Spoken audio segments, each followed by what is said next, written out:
Quando a gente começa o nosso dia, seja ele qual for, a gente não tem certeza se vai ser um dia bom ou ruim. Bom, pelo menos eu não tinha essa certeza, mas de qualquer forma, eu tive um dia ruim.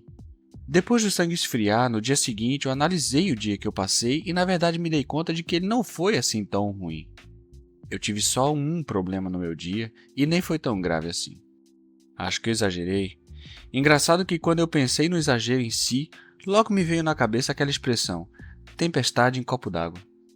Eu realmente imaginei uma tempestade num copinho d'água, sabe? Até encontrei imagens de referência.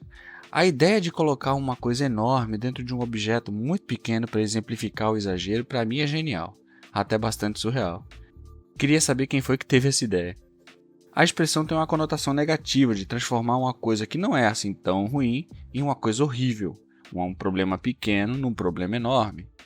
Depois de passar um tempo pensando na frase, me veio na cabeça: e se fosse ao contrário? Eu entendi que eu exagerei, que não tive um dia assim tão ruim, mas e quando eu fico muito feliz com uma coisa simples? O ditado perde o sentido porque ele tem esse peso negativo. Mas para ser bom, como seria? Se eu estivesse num barco no meio de uma tempestade, acho que tudo que eu procuraria seria a terra firme.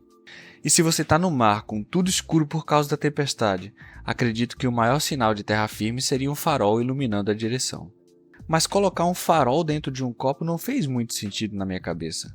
Mas e se eu continuar nessa linha de usar um objeto pequeno que emite pouca luz para contrastar com a quantidade absurda de luz de um farol? Agora acho que eu estou encontrando a minha direção.